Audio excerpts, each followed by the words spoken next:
प्रभु परमेश्वर का धन्यवाद हो आज की सुबह के लिए कि परमेश्वर ने आज की नई सुबह में दी है, आज का नया दिन दिया है ताकि आज के दिन में हम उसकी महिमा करें, उसके नाम को धन्य कह सकें। प्रियो, मैं आप सभी का स्वागत करता हूं, वेलकम करता हूं आज की सुबह, आज के डिवोशन में कि आप हमारे साथ जुड़े हैं और न केवल जुड़े हैं परंतु परमेश्वर की आशीष को आप ले रहे हैं।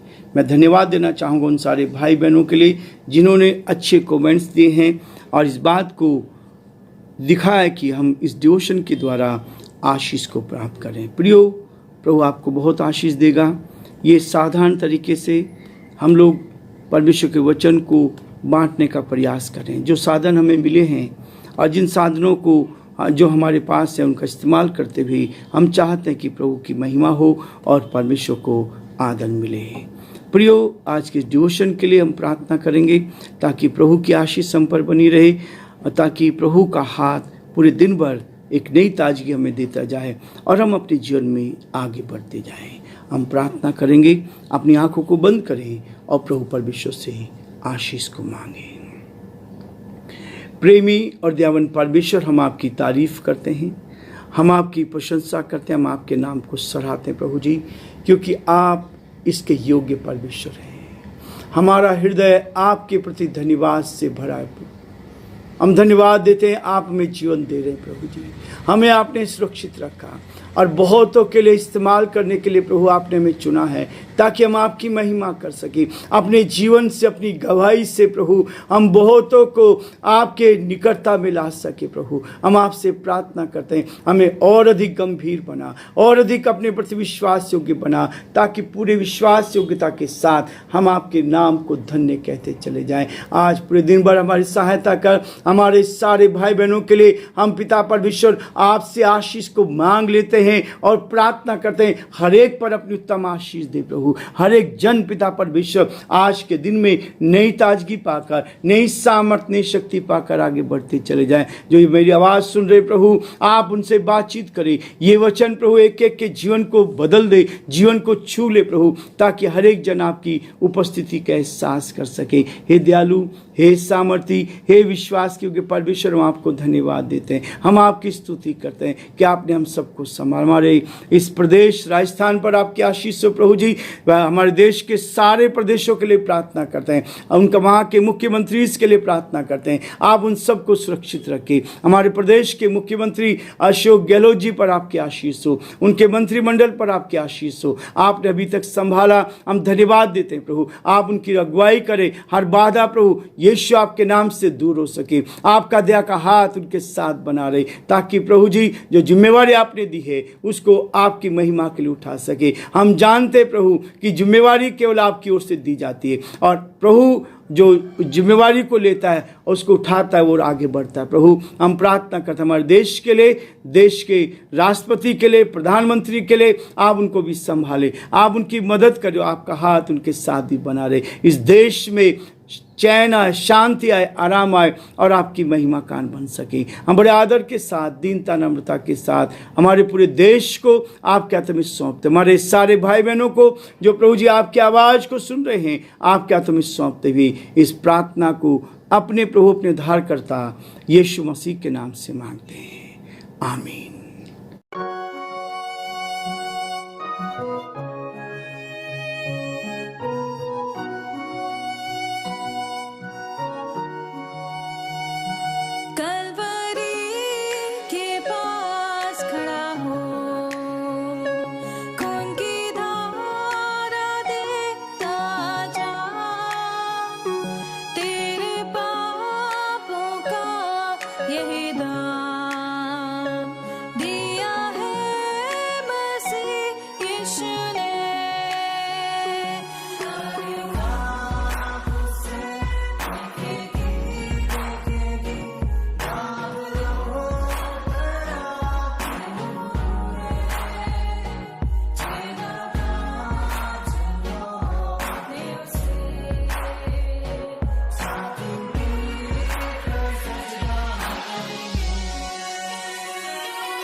सब तेरे लिए।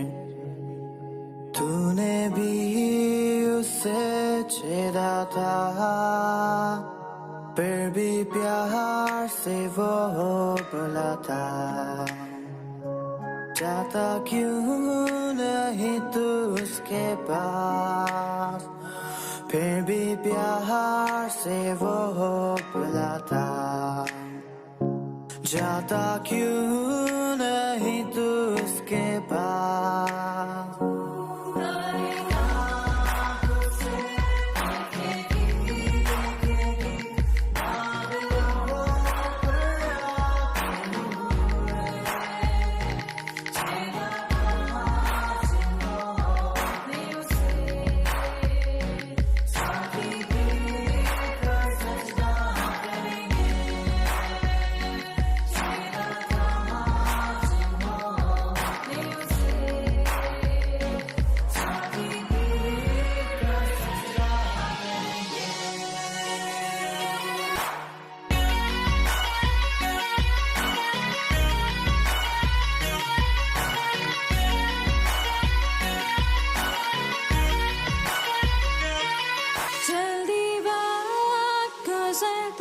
जाता है, रात अंधेरी आती है, तौबा कर दरवाजा होगा बंद, कुछ ना होगा वे पछताने से।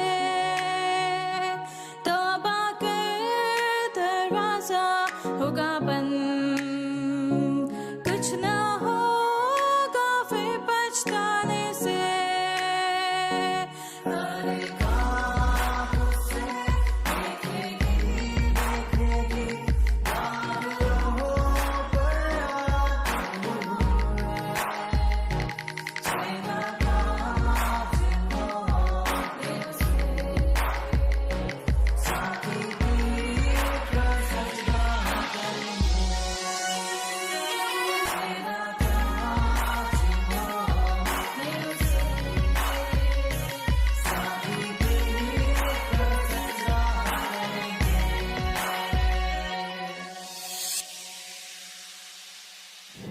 प्रियो, आज का हमारा जो शीर्षक है, जो हेडिंग है, विश्वासी की गवाही।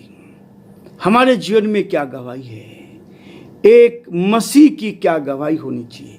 लेकिन आज प्रभु मुझे आपको इस बात के लिए कहता है, हमारी जो गवाही है, हमारी जो टेस्टमनी है, कैसी है, हम उसको कैसे इस्तेमाल कर रहे हैं, कैसी गवाही हमारी होनी चाहिए। आज फिर मैं शुरुआत करूंगा तीतुस उसका 2 अध्याय और उसके 1 और 2 पद को आपके सामने पढ़ूंगा। लिखा है, पर तू ऐसी बातें कहा कर जो खरे उपदेश के योग्य हैं, अर्थात बूढ़े पुरुष सचेत और गंभीर और संयमी हो, और उनका विश्वास और प्रेम और धीरज पक्का हो। परमेश्वर अपने इस वचन के पढ़े और सुने जाने पर आशीष दे। आमीन। प्रियो, आज हम एक गवाही फिर से सुनेंगे। प्रभु के दास पास्टर ए.बी. जॉर्ज, जो दमोह के रहने वाले हैं, प्रभु ने उनके जीवन में बहुत बड़े काम किए हैं। परमेश्वर का धन्यवाद हो कि प्रभु ने उनके जीवन को, उनके परिवार में अद्भुत चमत्कार किए हैं। हम उनके शब्दों में सुनेंगे इस गवाही को, ताकि प्रभु और अधिक लोगों तक ये गवाही पहुंच सके और उनकी गवाही के द्वारा बहुत से लोग आशीष को प्राप्त कर सकें। आप सबों को जय मसीह की। मैं दमोह से पास्टर ए.बी. जॉर्ज। मैं एक छोटी सी गवाही आप लोगों के सामने प्रस्तुत करना चाहता हूँ कि किस रीति से परमेश्वर ने अद्भुत रीति से मुझे चंगाई दिया, कोरोना वायरस के संक्रमण से मुझे बचाया। 14 अप्रैल से मैं बीमार होने लगा, फीवर इत्यादि आने लगी और मुझे कमजोरी महसूस हुआ। तो मुझे लगा कि मुझे ये सब कोरोना वायरस का सिम्टम्स है। फिर मैं दवाई लेने लगा, अपनी मर्जी से कुछ दवाई ली ताकि मेरा फीवर जो है, सर्दी जुकाम है, वो ठीक हो जाए। फिर भी वो कम नहीं हुआ। फिर उसके बाद गवर्नमेंट हॉस्पिटल गए फीवर क्लिनिक में। उन्होंने 1 सप्ताह की दवाई दी, वो दवाई भी मैं लेने लगा। फिर इसी बीच हमारे बहुत से जो मित्र हैं, सहयोगी हैं, उन्होंने मुझे सजेस्ट किया कि आप जाकर ब्लड टेस्ट कराएं, CT स्कैन लें। मैं ब्लड टेस्ट भी लिया, CT स्कैन भी लिया, तो उसमें मुझे लगभग 70% इन्फेक्शन बताया गया। और जबलपुर में भी डॉक्टर को ये रिपोर्ट दिखाई गई, तो उन्होंने भी आश्चर्य किया कि ये किस तरह से ये जीवित है, इनका ऑक्सीजन लेवल भी कम नहीं हुआ है। और उन्होंने बताया कि क्रिटिकल कंडीशन में है, इनको हॉस्पिटल में एडमिट करना पड़ेगा। और मैं दमोह मिशन हॉस्पिटल में भी गया, वहाँ के डॉक्टरों को भी रिपोर्ट दिखाई, तो उन्होंने भी कहा कि आपको हॉस्पिटल में एडमिट होना पड़ेगा, ऑक्सीजन सिलेंडर की व्यवस्था करनी पड़ेगी। तो मेरे बेटे स्टैनली ने और मैंने बोला कि नहीं, मैं घर में ही रहकर इलाज कराऊंगा। फिर डॉक्टर ने ढेर सारे इंजेक्शन लिखे, दवाइयाँ दी, और उसके द्वारा फिर मैं धीरे धीरे चंगाई को प्राप्त करने लगा। फिर मैंने डॉक्टर विजय पॉल सिंह को भी इसी बीच में फ़ोन किया और उनसे बोला कि मुझे इस तरह की समस्या है। और फिर उन्होंने लगातार मेरे लिए प्रार्थना की, सुबह 7 बजे और शाम को भी 7 बजे के आसपास वो निरंतर मेरे लिए प्रार्थना करते रहे। और उनके प्रार्थनाओं के द्वारा, उनके प्रोत्साहन के द्वारा वो कहते थे कि आपको घबराने की ज़रूरत नहीं है, आप बिल्कुल ठीक हो जाएंगे। और उनके निरंतर प्रार्थना और प्रोत्साहन के द्वारा आज मैं पूर्ण रूप से भला चंगाई को प्राप्त करता हूँ। और मैं परमेश्वर को हृदय से धन्यवाद देता हूँ, जितने भी लोगों ने मेरे लिए प्रार्थना की है। और मैं 2 वचन आप लोग के सामने पढ़ना चाहूँगा मेरे और आपके प्रोत्साहन के लिए। मत्ती रचित सुसमाचार उसका 11वां अध्याय 28, 29 और 30 पद में लिखा है, हे सब परिश्रम करने वालों और बोझ से दबे हुए लोगों, मेरे पास आओ, मैं तुम्हें विश्राम दूंगा।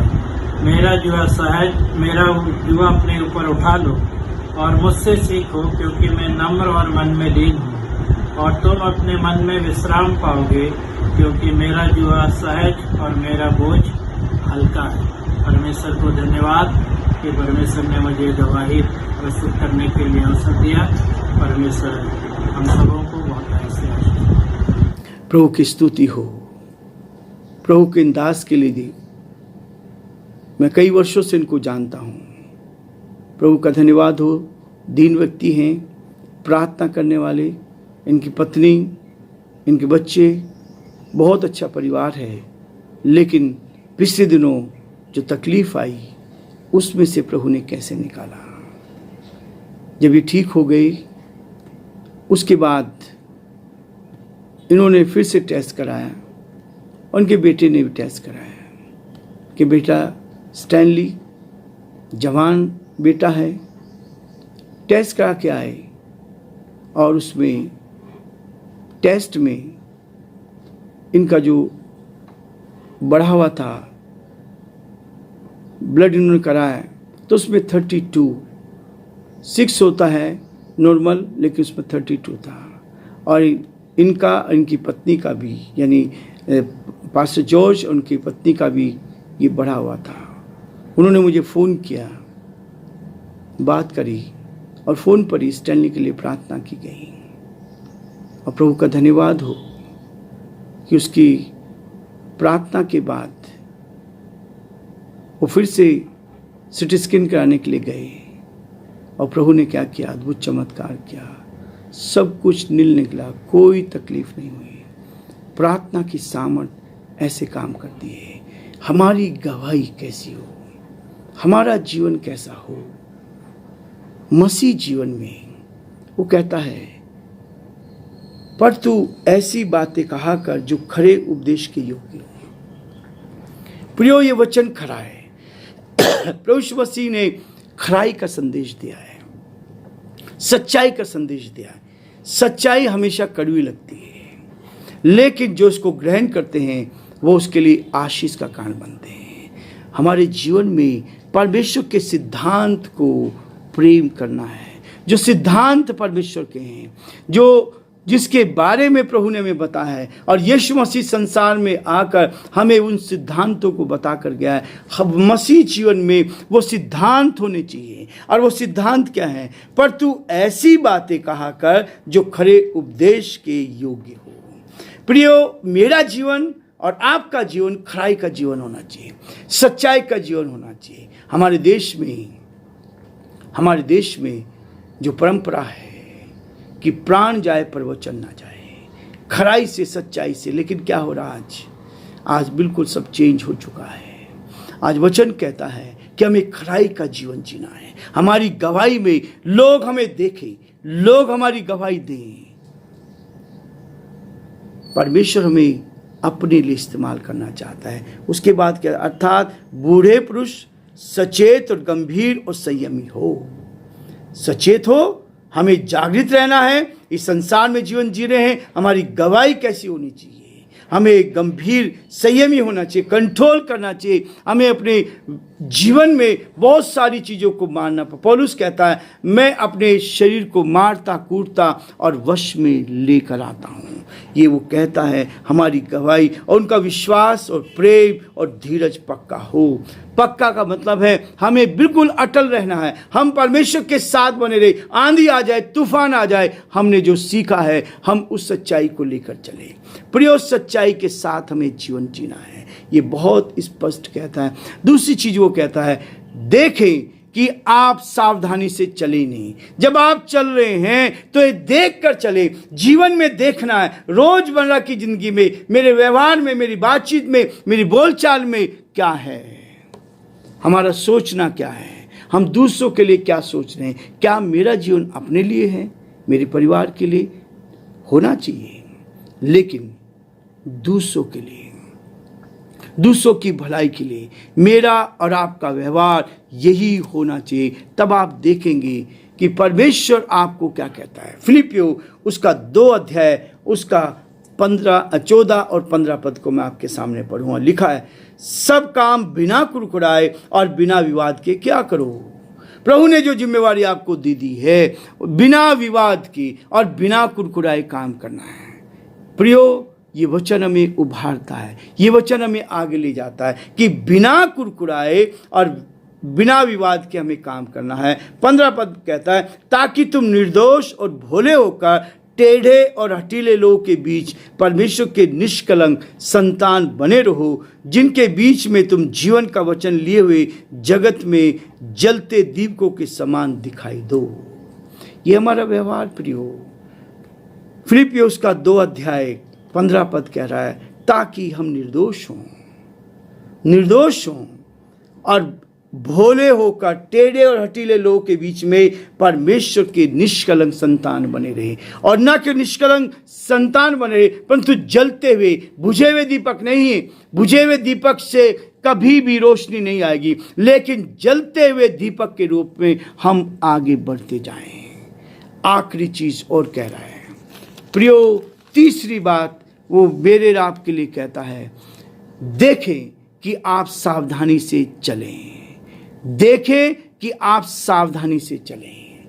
मेरा और आपका हर समय, दूसरी बार वो कहता है कि मुझे और आपको सावधानी से चलना है, क्योंकि अब हम संसार की बातों में वो जीवन नहीं दे पाते, लेकिन हमारा आत्मिक जीवन, धार्मिकता का जीवन ऐसा हो। इफिसियों उसका 5 अध्याय और उसके 15 पद में कहता है कि इसलिए ध्यान से देखो कि कैसी चाल चलते हो। ध्यान से देखो कि कैसी चाल चलते हो, निर्बुद्धियों के समान नहीं पर बुद्धिमानों के समान चलो।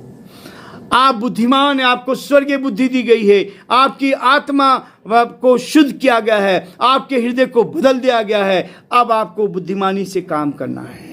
इसलिए ध्यान से देखो कि कैसी चाल चलते हो, निर्बुद्धियों के समान नहीं पर बुद्धिमानों के समान चलो। हम कितना दूसरों के साथ हमारा व्यवहार है, हम दूसरों की भलाई कितना सोचते हैं, अपने हित की नहीं परंतु दूसरों के हित की भलाई करें। प्रियो, प्रभु चाहता है कि हमारी गवाही बनी रहे।